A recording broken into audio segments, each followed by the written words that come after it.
12 আনার নকুলদানা 4 আনার নকুলদানা।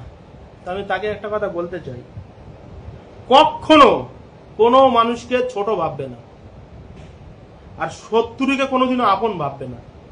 আর আমি যদি শত্রুকে আপন ভাবতাম, তাহলে মাননীয় শওকত মোল্লা মহাশয়ের 3-3টে ফোন নাম্বার আমি ব্ল্যাক লিস্ট করতাম না।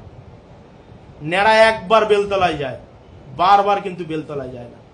4 আনার নকুলদানা কি 12 আনার নকুলদানা, বা ভাঙড় কার নির্দেশে চলবে, বা ভাঙড়ে কারা রাজ করবে, ভাঙড়ের ভূমিপুত্ররাই কিন্তু ঠিক করবে। খুব হিসেব করে কমেন্ট করবেন আপনারা। আমরা কিন্তু ভাঙড়ের ভূমিপুত্র, আমরা তুলতেও পারি, টেনে ছুঁড়ে ফেলে দিতে পারি। আমাদের সাথে মানুষ আছে ভাঙড়ের। এই ধরনের কমেন্ট করবেন না।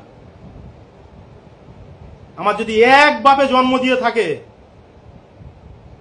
এই ভাঙড় থেকে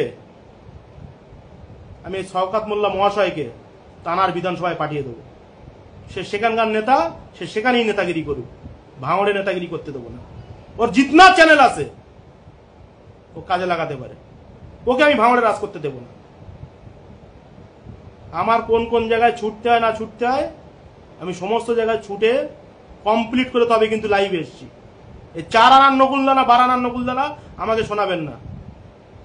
তার আগেই আমি বলেছি যে, তার নাম নিয়ে বলিনি, যে তিনি বলেছে যে কাক যদি বারবার করে গায়ে চুন লাগায় বা সে কিন্তু বগের মতো সাদা হয় না। আমি কিন্তু এই উদ্দেশ্য নিয়ে একটা ছোট্ট গল্প শুনেছি।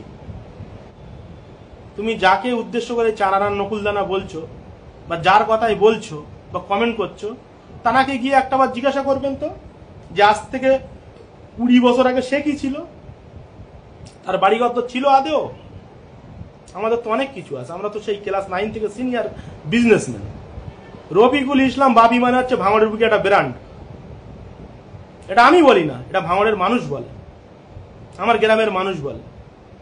আমার সামনে কথা বলতে গেলে 7-5 ভেবে মানুষ কথা বলে। শওকত মোল্লা সোশ্যাল মিডিয়া ছেলের টিমের এসে গালাগালি করছে, তো ওরা গালাগালি করবে, তোদের গা জ্বালা করছে তা গালাগালি করবে না আমাকে?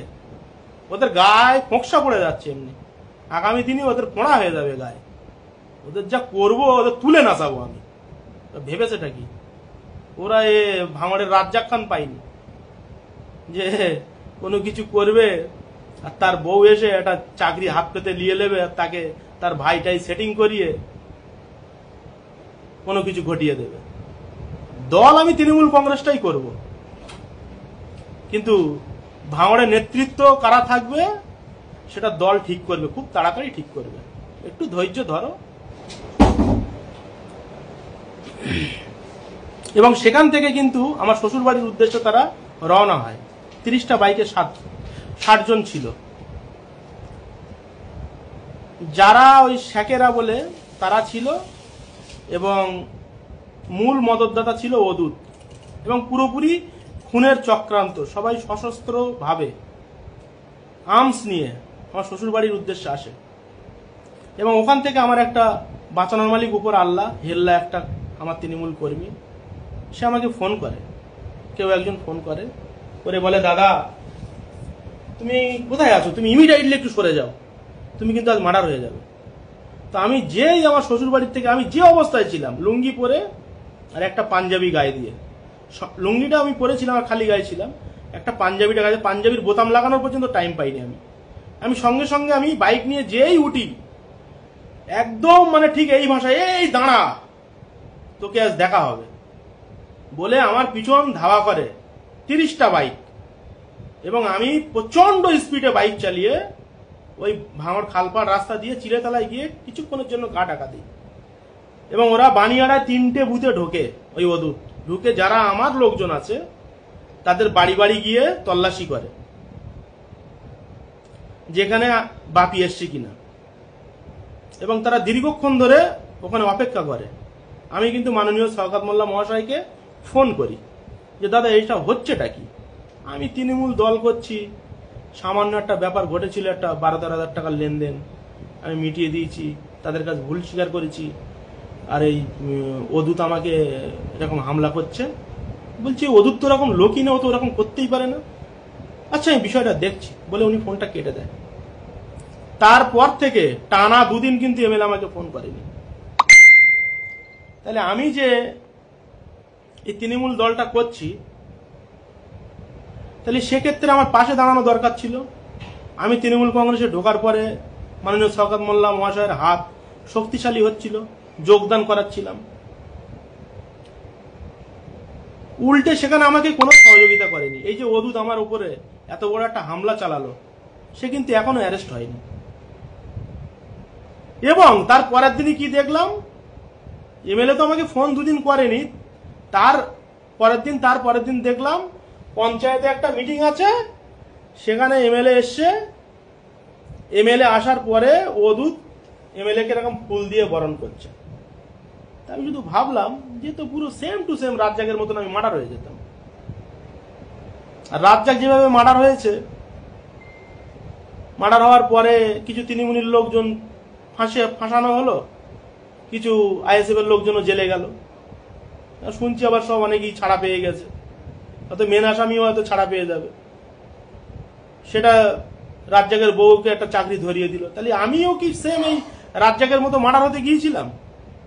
প্রশ্নটা আমি ছুড়ে দিলাম সবার কাছে। খুব তাড়াতাড়ি ভাঙড়ে নূতন কিছু ঘটবে এবং স্বচ্ছ ভাঙড় গঠন হবে। আমি কিন্তু যেটা বলি সেটা কিন্তু কাজে করে দেখাই। ভাঙড় বিধানসভাটা স্বচ্ছ ভাঙড় বিধানসভা গঠন হবে, যেখানে এত রাজনৈতিক মিটিং মিছিল হবে না, কোনো মায়ের কোল খালি হবে না, যেখানে মানুষ নাম শুনবে যে কে ভোটে দাঁড়িয়েছে, না অমুক ভোট হয়ে যাবে। এবং দেখো, এখানে হাসির চিহ্ন দিয়ে কোনো লাভ নেই। যারা হাসির চিহ্ন দিচ্ছে, 1-2 জন দিয়েছে,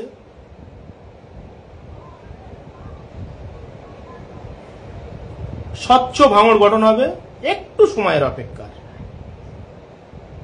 যোগ্য নেতৃত্বরা সামনে আসবে ভাঙড়ে, অযোগ্যরা কোথায় যাবে সেটা আমি বলতে পারবো না, কারণ তত বড় নেতা আমি এখনো হতে পারিনি।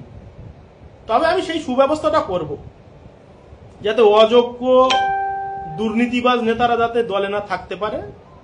কোথায় যেতে হয় সব কলকাঠি আমার কাছে আছে, সেটা সময় বলে দেবে। 2026-এর বিধানসভা ভাঙড়ে কি ঘটবে, কে এখানে দায়িত্বে আসবে না আসবে, A to Z আমি, যখন আমাকে মার্ডারের চক্রান্ত করা হলো, খুনের চক্রান্ত করা হলো, আমি টোটাল তথ্য তুলে নিয়েছি। ভাঙড়ে কে দায়িত্বে আসবে বা কে গায়ের জোরে দায়িত্ব ফলাচ্ছে, এখন একটু সময়ের অপেক্ষা, ধৈর্য ধরো, সফরে মেওয়া ফলে, একটু ধৈর্যের অপেক্ষা।